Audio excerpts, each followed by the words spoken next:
کہ نبی کا نام لیتا ہوں، نبی کا نام لیتا ہوں، دلوں کو سکون ملتا ہے، ملتا ہے کہ نہیں؟ یاد سے کہیے گا، دل سے کہیے گا کہ نبی کا نام لیتا ہوں، دلوں کو سکون ملتا ہے، دلوں کو سکون ملتا ہے، اور نبی کے اس دیوانے کو، آپ سب دیوانے ہیں کہ نہیں؟ نبی کے اس دیوانے کو نبی کا نام کافی ہے، نبی کے اس دیوانے کو نبی کا نام کافی ہے۔ اور حضرت محترم، جب آندیاں چلتی ہے نا اور غم کا عالم ہوتا ہے تو ہم کسے یاد کرتے ہیں؟ مدینے والے، کہہ دیجیے مدینے والے، ایک بار کہہ دو یا رسول اللہ، ماشاء اللہ۔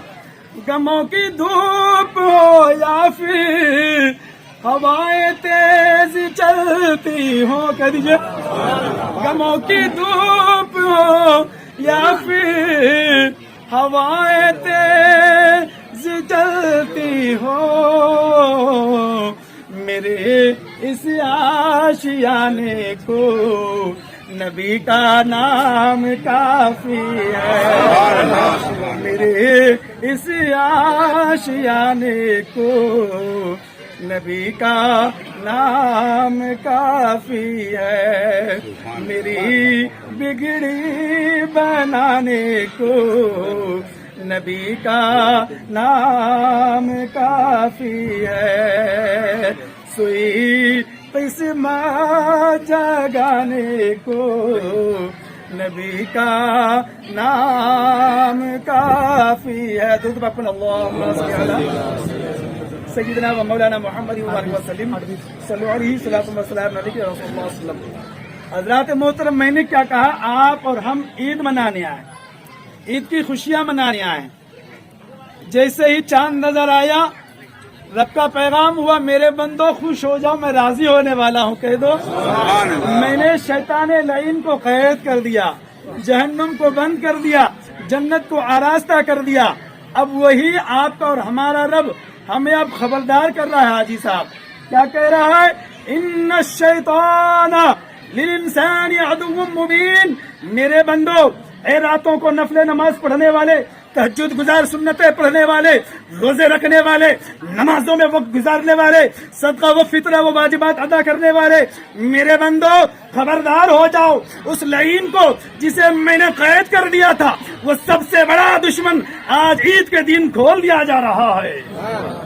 اب آپ بتاؤ، آپ کا امام آپ سے کہہ رہا ہے خبردار ہو جاؤ، ایک دشمن آپ کے پیچھے آ رہا ہے، ایک دشمن آپ کے پیچھے آ رہا ہے۔ اب نماز میں آپ کو سکون حاصل نہیں ہوگی، عبادتوں میں سکون حاصل نہیں ہوگی، دولت و ثروت کمانے میں لگ جاؤ گے، اس لیے کہ جب تم اذان کی آواز سنتے ہی مسجد کی طرف رخ کرنا چاہو گے، شیطان دوست کی شکل میں حاضر ہوگا اور تمہیں باتوں کی غفلت میں ڈال دے گا، کسی کام میں پھنسا دے گا۔ وہ کہے گا ابھی وقت ہے، کہاں جا رہا ہے؟ رب کو یاد کر لینا، وہ تیرا کام باقی ہے، وہ دولت تمہارا انتظار کر رہا ہے۔ دولت کی حرص میں ہمیں اندھا کر دے گا۔ اللہ اکبر۔ اسی لیے اللہ کا پیغام ہے، ان شیطان للانسانی عدو مبین، میرے بندے تم نے مجھے ایک مہینہ راضی کر لیا، 11 مہینے خبردار رہنا، اس لیے کہ شیطان تمہارے پیچھے پڑ جائے گا۔ لیکن خوش رہو جب جو بندہ مومن میرا فضل تلاش کرنا چاہے گا، مجھے اپنے پناہ میں، میری پناہ میں آنا چاہے گا، قسم وحدہ میری ذات کی، میں اسے اپنے پناہ میں رکھوں گا، شیطان کی طاقت نہیں وہ کبھی اسے بہکا سکے گا۔ اب ایک واقعہ سماعت کر لو، اسی میں پورا عبرت ہے آپ کو۔ حضرت ہارون رشید وقت کا بڑا بادشاہ، اس کے ساتھ میں مامون رشید وزیر ہے، ساتھ میں جا رہا ہے، ساتھ میں سفر میں جا رہا ہے۔ اچانک ایک فقیر پہ نظر پڑتی ہے جو کہ نابینا ہے، آنکھوں سے اندھا ہے۔ उसने कहा अल्लाह के लिए मुझे कुछ अता कर दो। आप किसी फकीर को देखोगे आपके दिल में रहम आ जाता है। जेब से एक अशरफी निकाला, उस फकीर को दे दिया। उसके बाद फकीर क्या करना चाहिए? दुआ देना चाहिए। होता यही है, अल्लाह तुम्हें बरकतों से नवाज दे, तुम्हें खुश रखे, तुम्हारे बाल बच्चों को खुश रखे। लेकिन ऐसा नहीं हुआ। उसने क्या कहा? ए जाने वाले सुन, तूने मुझे एक अशरफी दी है, इसके बदले में मेरे गाल में एक थप्पड़ मार दो। अब मारोगे? अब मारोगे कोई? एक फकीर गम का मारा, बेसहारा, वो फकीर भीख मांग रहा है। वो कहता है जाने वाले मुझे एक थप्पड़ नसीब कर दे। अब कहाँ उसका दिल चाहेगा आगे बढ़ा? फकीर ने दामन पकड़ लिया, जाने नहीं दूंगा, या तो थप्पड़ मारो या तो एक अशरफी वापिस ले लो। एक अशरफी वापिस ले लो। अल्लाह अकबर। इतने में उन्होंने कहा कि आखिर माजरा क्या है? मैंने अशरफी दी, अब मैं क्यों थप्पड़ मारूं? तो कहने लगे हुजूर बताऊं क्या?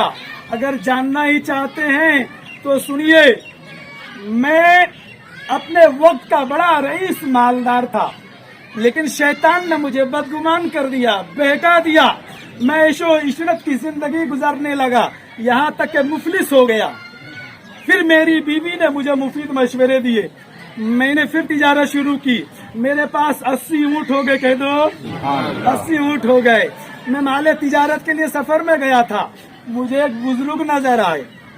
उस बुजुर्ग ने कहा ए तिजारत करने वाले, तुम इसमें से आधे ऊँट मुझे दे दो, मैं इस पहाड़ी से तुम्हें बहुत सारी दौलतों से नवाज दूंगा। उसने कहा, लालच में आ गया, बोले 40 ऊँट ठीक है। अंदर गए, बुजुर्ग ने पहाड़ी के ऊपर कुछ पढ़कर दम किया, जमीन हिलने लगी। दरवाजा खुला, देखा तो आंखें हैरान रह गई। चारों तरफ सोने जवाहरात पड़े हुए हैं। उसने कहा 40 ऊँटों में जितना लादना चाहता है लाद ले, जितना लादना चाहता है लाद ले। जल्दी जल्दी 40 ऊँटों पे लादा।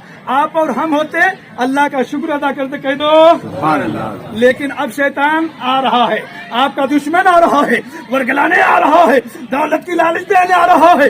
बदबख्त अब बिगड़ने वाला है। 40 ऊँटों में इतनी सामान कि जिंदगी ऐशो इशरत से गुजरेगी। लेकिन नहीं, आए इंसान अब गफलत में पड़ने वाले हो। अल्लाह अकबर। वो अब जब जाता है आगे, अब मुझे एहसास होता है 40 ऊँटों पे इतने सामान, अगर पूरे 80 मिल गए होते तो कितना अच्छा होता।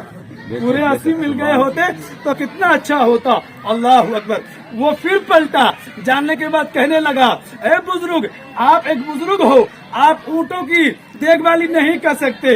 एक काम करो, अल्लाह के वास्ते 10 ऊँट मुझे वापिस दे दो। दे दिया गया। फिर 10 ऊँट मांगा, फिर गया, फिर 300 मांगा। लेकिन उसने एक डिब्बी देखी थी। क्या देखी थी? चांदी की डिब्बी। जब वो खोला था, उस डिब्बी को फकीर ने जेब में रखा था, बुजुर्ग ने।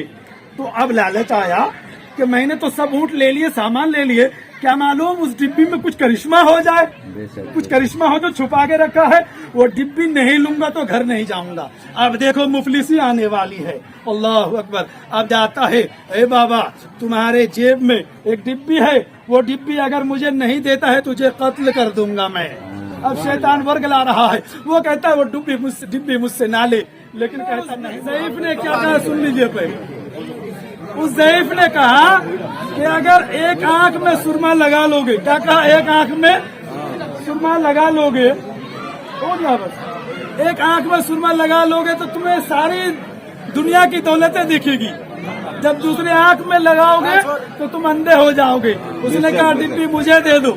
एक आंख में लगाई समझना हुआ, दूसरे आंख में लगाई अंधा हो गया, कह दो। शैतान अली इंसानी आदम मुबीन।